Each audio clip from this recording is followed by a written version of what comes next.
തിരുവനന്തപുരം കിളിമാനൂരിൽ അമിത വേഗത്തിലെത്തിയ Thar jeep ഇടിച്ച് ദമ്പതികൾ മരിച്ച കേസാണ് പോലീസ് പെട്രോളിംഗ് പരിശോധിക്കുന്നത്.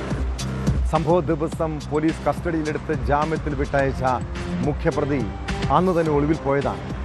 അന്വേഷണത്തിലെ പോലീസ് വീഴ്ച വൻ വിമർശനത്തിന് കാരണമായതോടെ പ്രതി വിഷ്ണുവിനെ വീണ്ടും അറസ്റ്റ് ചെയ്തു.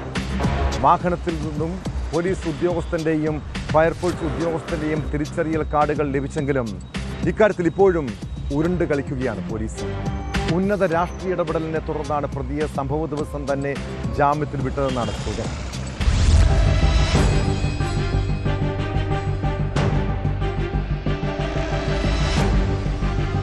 ഈ മാസം 3-ാം തീയതിയായിരുന്നു കിളിമാനൂർ പാപ്പാലയിൽ നാടിനെ നടുക്കിയ അപകടം. റോഡിന് വശത്തുകൂടി പോവുകയായിരുന്ന ഇരുചക്ര വാഹനത്തെ അമിത വേഗതയിലെത്തിയ ഥാർ ജീപ്പ് ഇടിച്ച് തെറിപ്പിക്കുകയായിരുന്നു.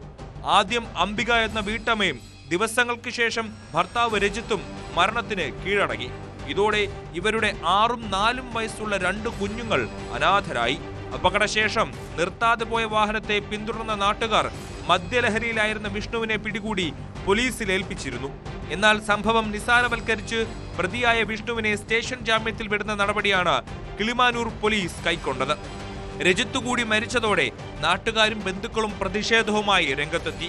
സ്റ്റേഷൻ ഉപരോധവും MC റോഡ് ഉപരോധവുമൊക്കെയായി പ്രതിഷേധം ശക്തമായതോടെ കിളിമാനൂർ SHO ജയൻ ഉൾപ്പെടെ 3 പോലീസുകാരെ സസ്പെൻഡ് ചെയ്തു. ഇതിനിടെ പ്രതി വിഷ്ണു മുൻകൂർ ജാമ്യത്തിന് ശ്രമിച്ചെങ്കിലും ലഭിച്ചില്ല. ഈ കേസിന്റെ അന്വേഷണത്തിൽ കിളിമാനൂർ പോലീസ് കാട്ടുന്ന അനാസ്ഥയിൽ പ്രതിഷേധിച്ച് അനിശ്ചിതകാല ഉപവാസ സമരം ഉൾപ്പെടെ കിളിമാനൂരിൽ നടന്നു വരവെയാണ് പുലർച്ചെ ആറ്റിങ്ങൽ DYSPയുടെ നേതൃത്വത്തിൽ പ്രതിയെ പിടികൂടിയത്. അതേസമയം മുഖ്യപ്രതി പിടിയിലായതോടെ അപകടത്തിന്റെ ദൃക്സാക്ഷികൾ പറഞ്ഞതിന് വിരുദ്ധമായി പോലീസ് സംഭവം മാറ്റിമറിക്കുന്നതായാണ് സൂചന. അപകട സമയത്ത് 3 പേർ വാഹനത്തിൽ ഉണ്ടായിരുന്നതായാണ് ദൃക്സാക്ഷികൾ മൊഴി നൽകിയിരുന്നത്. അപകടം നടന്നതിന് ശേഷം ഇവർ വാഹനത്തിൽ നിന്ന് പുറത്തേക്കിറങ്ങി ഓടിയതായും നാട്ടുകാർ സാക്ഷ്യപ്പെടുത്തുന്നു. എന്നാൽ പുതിയ അന്വേഷണ സംഘത്തിന്റെ കണ്ടെത്തൽ പ്രകാരം വാഹനത്തിൽ വിഷ്ണു മാത്രമാണ് ഉണ്ടായിരുന്നത്.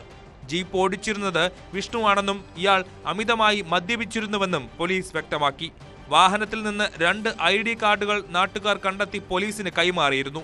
ഇതിലൊരെണ്ണം ഒരു പോലീസ് ഉദ്യോഗസ്ഥന്റെയും മറ്റൊരെണ്ണം ഫയർഫോഴ്സ് ഉദ്യോഗസ്ഥന്റെയുമായിരുന്നു. എന്നാൽ ഈ ID കാർഡുകൾ ടോൾ ബൂത്തുകൾ മറികടക്കാൻ വേണ്ടി വാഹനത്തിൽ സൂക്ഷിച്ചിരുന്നതാണെന്നാണ് വിഷ്ണുവിന്റെ മൊഴിയെന്നും പോലീസ് പറയുന്നു. ഇതെല്ലാം യഥാർത്ഥ പ്രതികളെ രക്ഷിക്കാനാണെന്നാണ് നാട്ടുകാരുടെ ആരോപണം. കോടതിയിൽ ഹാജരാക്കി റിമാൻഡ് ചെയ്ത പ്രതിയെ കസ്റ്റഡിയിൽ വാങ്ങിയ ശേഷമായിരിക്കും തെളിവെടുപ്പ് ഉൾപ്പെടെ നടക്കുക.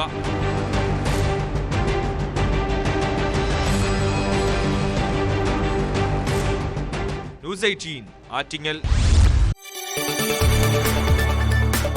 കൂടുതൽ വാർത്തകൾക്ക് news 18 Keralam YouTube channel subscribe ചെയ്യുക.